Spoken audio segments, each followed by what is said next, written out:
Okay, so thanks once again, Sébastien, for joining. We will be talking today about how to use Fusen to write our packages. Thanks, Gabe. So today I will try to convince you that you probably already write a package and you don't even know it. And we'll see how I've been working for the last few years about Markdown first and documentation first and fusen. So I am Sébastien, project manager. Currently, I am looking for a job position. You can follow me on my website for different social medias if you want or not. And I will try to give this presentation with some data analysis, because probably you analyze some data and you analyze this data every year because you go on the field and try to reproduce your analysis with new data, or sometimes you have some one-shot code just to do one thing, but it's not really one-shot because you reuse it a few months later or a year later, or you give it or share it with other colleagues. And we'll try to see in this context why you should think about packaging it. And so this presentation is with 3 steps. The first is Markdown is already a package. So when I say Markdown, it's also Quarto documents now. What is really a R package? So you will see what's inside when you are the developer and not only the user. And how to inflate the flat file as package. And this is a special sentence with fusen that we'll see later. On this slide, you have on the left part a Markdown document already knitted. Maybe you already know that, where you share some text to explain what you want to do. Then you have some code, probably hidden or not. And you have the output of your code inside this document. On the right part, you have a directory, which is the version of the Markdown document as package. So there are a lot of folders and a lot of files, and you're probably afraid to go from one unique file where you are sure about what you do inside to these numerous folders and files. But I will try to convince you that it's not that difficult. So first, I have a question for you too. For you all, do you already work with R Markdown or Quarto documents? So A, B, C, or D, you do not have anything to win, but just for me to know you a little more. So if you can go in the chat, tell me what is your current use of Markdown or Quarto documents, so that I can see if I need to give more explanations or not. Thanks, perfect. So it's more A and B. Yeah, these days, if you don't know Markdown or Quarto or didn't even try it once, that's really not a lot of people. So thanks for your questions. So thanks for your answers. I go back to my presentation. So you know what is a Quarto file or Markdown document. I will not explain it to you, but it's a good basis to document your analysis. And you already know how it is built with this code and this part with text. And the text part, you can use it to give the results of your analysis, but usually, and maybe a lot of you now are in research, you also use it to explain what you will do, to explain how you will work, which analysis you use and why. So the method of your work. So that's a good documentation, not only to present this as a scientific paper, but also to give it to other users of your code, and to share it with your community, so that they know what you wanted to do in this code part, and to know how to use it or how to fill it if they want to use it for their own data sets. So you already know what happens after you need documents. You have something which is nice to present, and not only something with the code. In this presentation, I sometimes speak about this New York City Square census, which was presented in the Tidy Tuesday a few years ago. And you have this R Markdown, and when you have some data like this, the first thing you used to do, and if you're a data scientist, you know that most of your work is about cleaning the data or verifying that the data is clean and has the proper information. Yeah, I can zoom a little bit the screen. And when you do this, you have, I posted it to the little check the dataset part, which is I have the data and I would like to know before doing any analysis, is the data in the correct geographic position? Do I have the correct values inside my columns?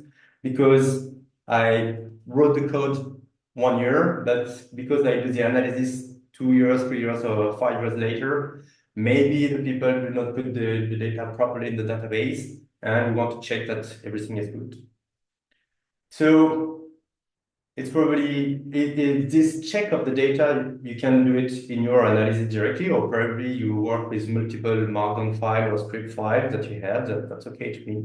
But in this example, I will just present this little squirrel data set to have a basis of discussion with the code.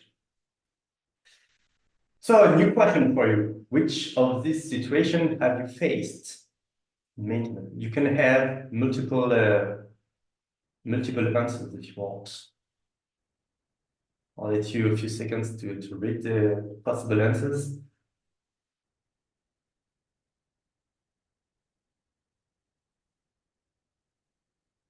You can even say none of them.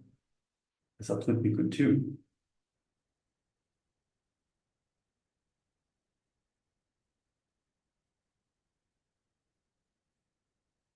If none, you are very lucky.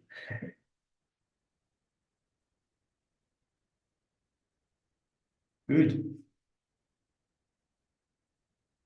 Multiple A, some B, you already protected it because you know you want to stay in one environment, and sometimes you want to update everything because you want to use the last functionality of ggplot2, which is very nice now, and you have to update everything in your documents, in your package, in your R environments. But sometimes it does not work, as you know. And maybe you never faced B because you don't know that it broke your code, because there is nothing inside your code that tells you that the answers and the results is different. So you run the code, it works, there are some results, but maybe when you updated the package, your code gives wrong answers and you don't know it.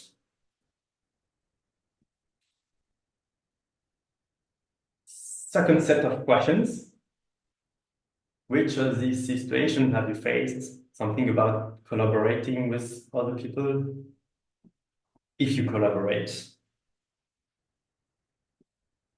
it's okay if you work alone and work only for you, but think about collaborating with you 6 months later. You know, when you write in code and say 6 months later you want to use it and say, what the old me said, what the old me wrote, why this line of code?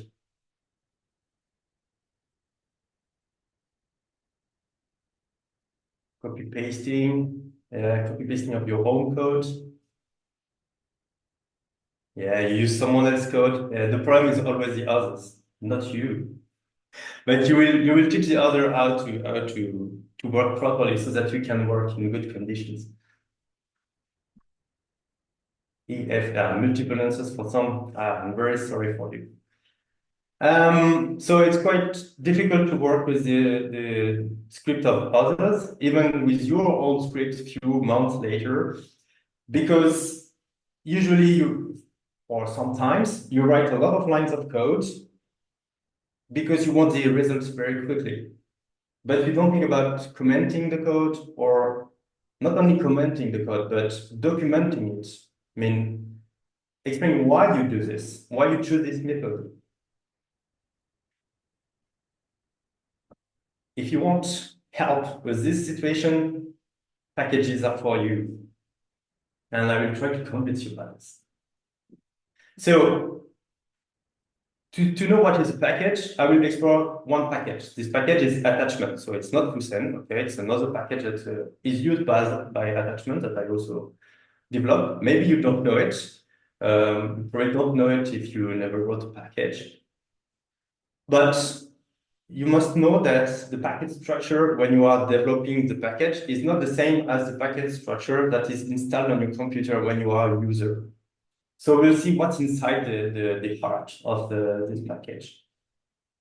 When you are a user of the package, you have a lot of questions. This package attachment, you don't know it. So what does it do? What are the dependencies? What are the functions inside this package? What can I use inside? And when I know the functions, how to fill the parameters of the function, what can I change? What are the default values? Can I have some example on how to use this function? Probably already use the question mark to know what's inside.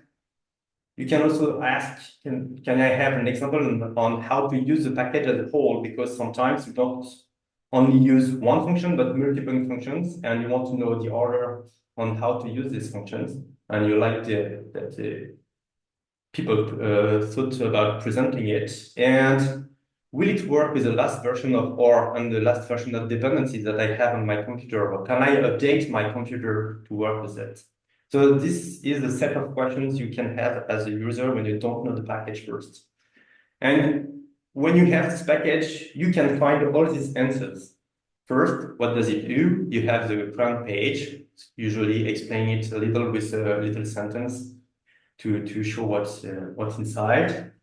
To install it with the dependencies, you don't have to think about it because you just install packages and every dependencies come with it. To know the content of the function, you can usually use a question mark and the name of the package, and you go in the index page and you have all the functions inside. The question mark with one function, you have how to fill the parameters. You also at the end of the help have the few examples on how to use it. And if you want to know how to use the package as a whole, usually you have some vignettes, which are the output of Markdown documents explaining with a lot of words or not a lot of words how to use the package, how to use the different combination of functions. And if you want to know if it will work with the last version of our dependencies, if you go on the GitHub pages when there is one, sometimes there is a check that you can see. Maybe I can show you this, where you have some green light like CMD check passing in this case.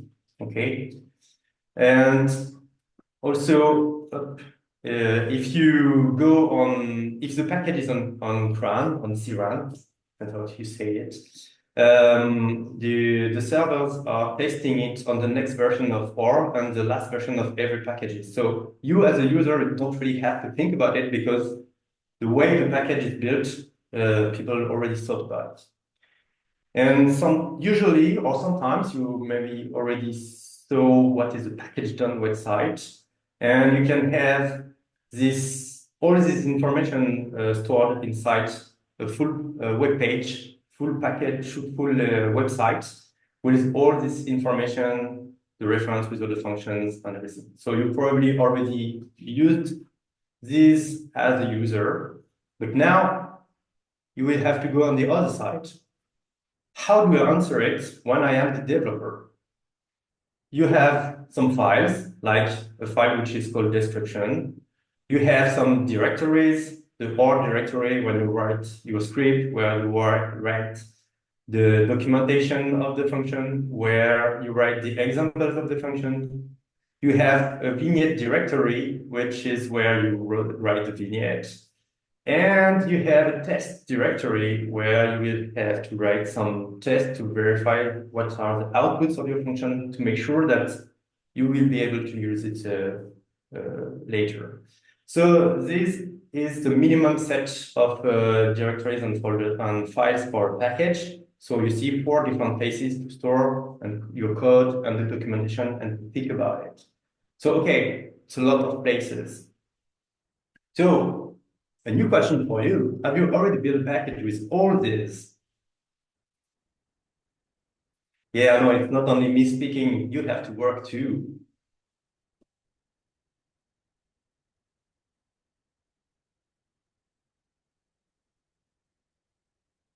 AD, so we have the two opposites. Some C, good. Okay, so half of you already wrote a package or scripts. I mean, yeah, almost all. And some never built a package from scratch.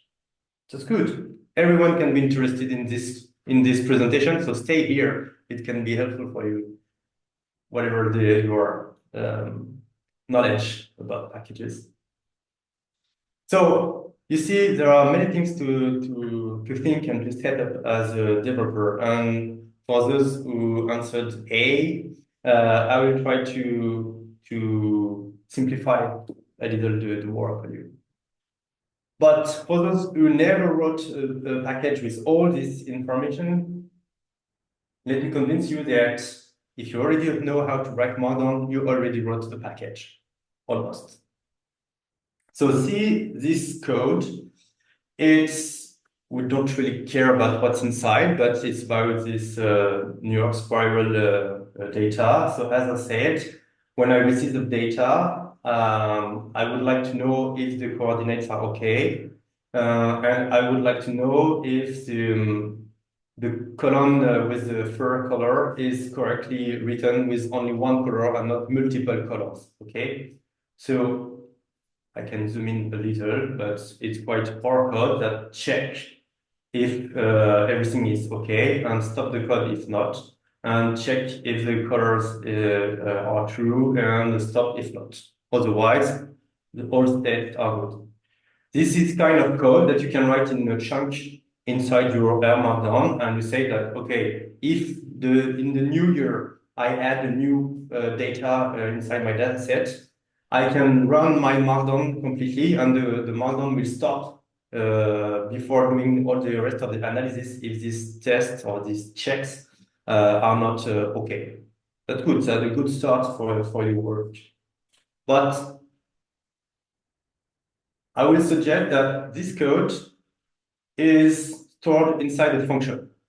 And to do this, I just added the code inside the function call with the curly brace. And inside, it's exactly the same code, okay? And I give a name to this function. The other thing I did, because, I will drink a little,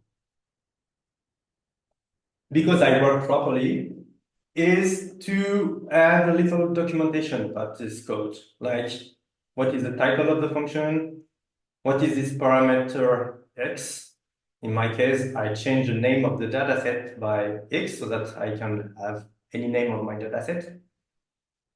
What is the output of the function, and the export call is something that we will use in the package, like the function is visible to the user and the user can directly use it. This is called oxygen tags syntax. This is the minimum thing you have to do at that step. Then when you wrote your function, you say, okay, I have a function now, so I will try to see if it works. So you have your big data set, or you can say, okay, I will do a little example data set, and I run my function on it. And this data set, because I built it with a few values, I know that it should work. Or you can also add some data set, say, I know that this one will not work. usually, when you write your script, people write in the console directly, test the code, test the value, see that in the console the output is okay, and then they continue the script. I would suggest you to let this part, this test, not in the console. Everything you try, you run, write it in a script. This is a test of your code. So as I said, you can have some dataset examples that work because you know that the values are okay. A dataset example that does not work. And if you want to see, to make your code stop if all this value, if this one works and if this one does not work, you can put it, your verification, not in the console, but in the script with a test that code. And you expect that with the correct dataset, all tests are good. And with the problem dataset, there is an error output. If you put that in your code, the code will not break, even if you put an example with an error, because you expect the error. So the output of this script will be all test passed. Because you already do it, just write it. Don't have to keep it in your mind. Everything you think, write it. That's it. You already wrote a R package. And I'm sure you already did it. I'm sure you already tested your code. You already verified that the output of your code or even your functions are okay. But okay, it's not totally a R package, but it's almost a package. Because imagine you have your Markdown and the package that said that this is this set of directories and files. You have the description you have to fill, you have the R directory, the test directory, maybe the vignette directory. Okay, how do I pass from the Markdown file to this set of multiple directories? It's like inflating a box. If you already do origamis, you can have this piece of paper and say, okay, I follow the lines, so I need to do this, and then I need to do that. And at some point, I have something like this. Okay, I have my piece of paper, I follow the lines, and let's inflate it. Hey, I have a package. You see, that was very easy. So if you follow the different lines, folding lines, and you put the code that I showed you inside the correct chunks with a magic package, or with me blowing your package or inflating your package, but you can do it yourself. You can have this package, and this package, it's called fusen. So to make it work, as I said, you have to arrange your code like you have a title of what you are going to do in this section of the R Markdown or the Quarto. It also works with Quarto directory, Quarto documents. You have one chunk with the core of the function and the oxygen documentation. You have one chunk with the example and one chunk with the test. Because when you write your code, you already do these examples and you already do these tests. Just write them and write them in the correct chunk. You will see if you use fusen that these chunks are already prepared for you. You just have to fill the values inside. This is a proper Markdown document. So if you need it, you should have the analysis you used to do. But the aim here is not to knit it, but it's to transform it as a package. So the chunks are named. The first chunk is named function, the second example, and the third test, so that fusen recognizes these chunks and can put them in the correct place. And when you use fusen inflate, every chunk will be stored in the correct place and your package will be built. And that's it. You don't have anything else or almost anything else to do. The only thing you will have to do is to fill the description file to say who you are and what is the package about.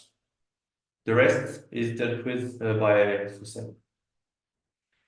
And because building a package is not just to build a package for you, it's also because you will probably want to share it with some people. And when you have a package, it's easier to share it with the community. And if you wrote the package correctly with the documentation, with the test, it's even easier to share it with the community because you have some documentation to share. You just don't give only a script, you give some code that works with examples and with some tests too, and so that the community can know how to use it or maybe know how to transform it. And to make it a little easier for you, when you build your first package, at the end of the first build, you can use fusen init share on GitHub. This will push your package on GitHub and make the package done website already available to the community. So with the first inflate, you already have a package with the continuous integration that verifies that your package is correctly built, and with the website that is already ready to be shared with your community, and with the URL you can share with anyone around you. The real first step when you do fusen, I mean, there are two ways to start a fusen package.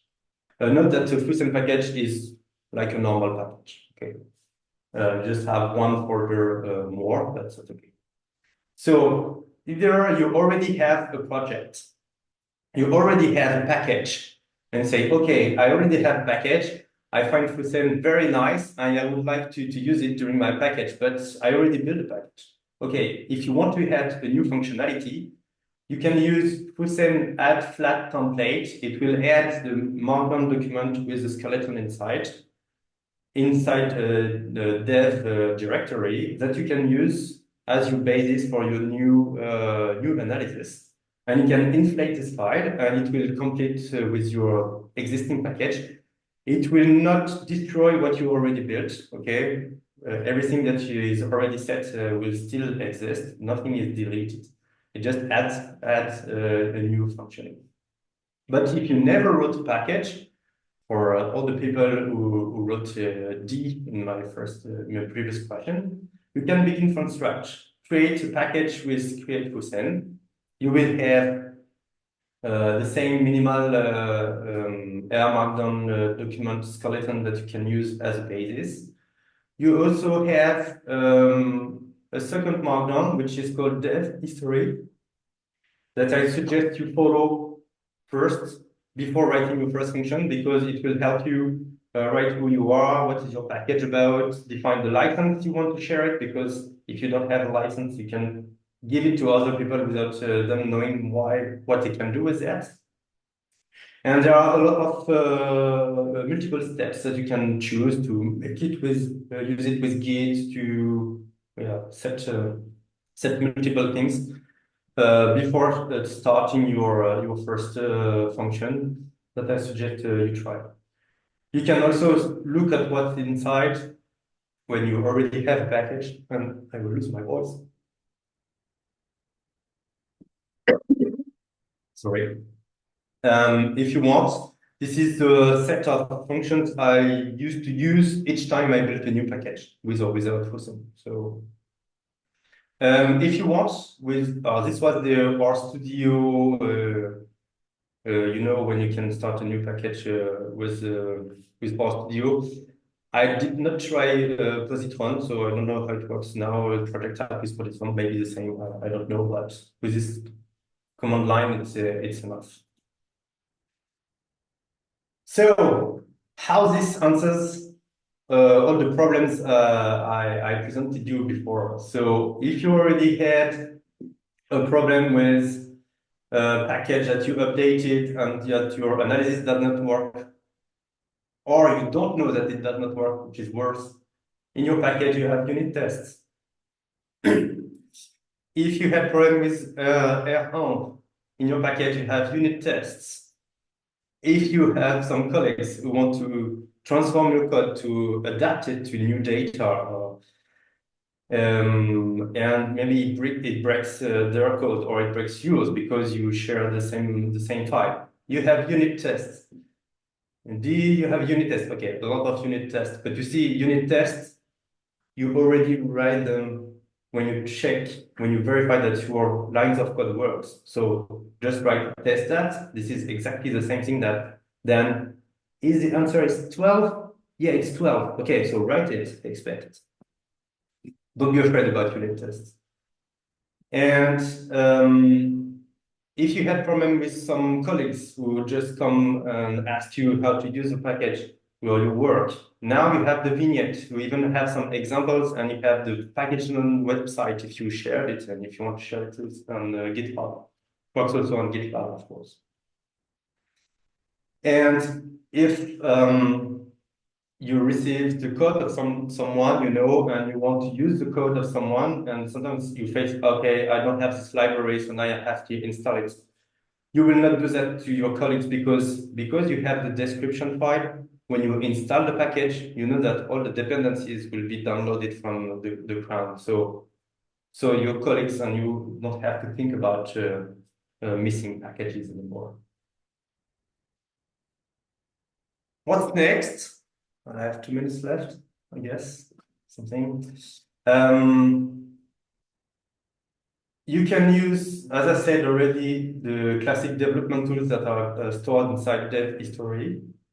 You can even write your own dev history file that you use for all of your packages because you used to do the same things.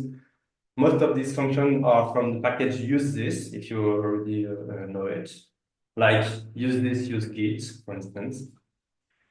I didn't ask, but if you do not use Git, even if you do not share your code on GitHub or GitLab, I highly recommend you to use Git, even locally, so that you never lose any part of your work, and you can go back in time, being sure that you have you can find what you did in the history, and don't have hundreds of files named version 1, version 2, version final.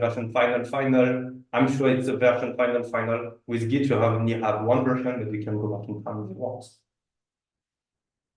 You can add new families of function. With fusen, I said that everything is in one Markdown file, but you can have 1, 2, 3, multiple Markdown files, flat files for different families. Know that each flat file will build one vignette. So in your documentation, you will have a vignette for each flat file you wrote.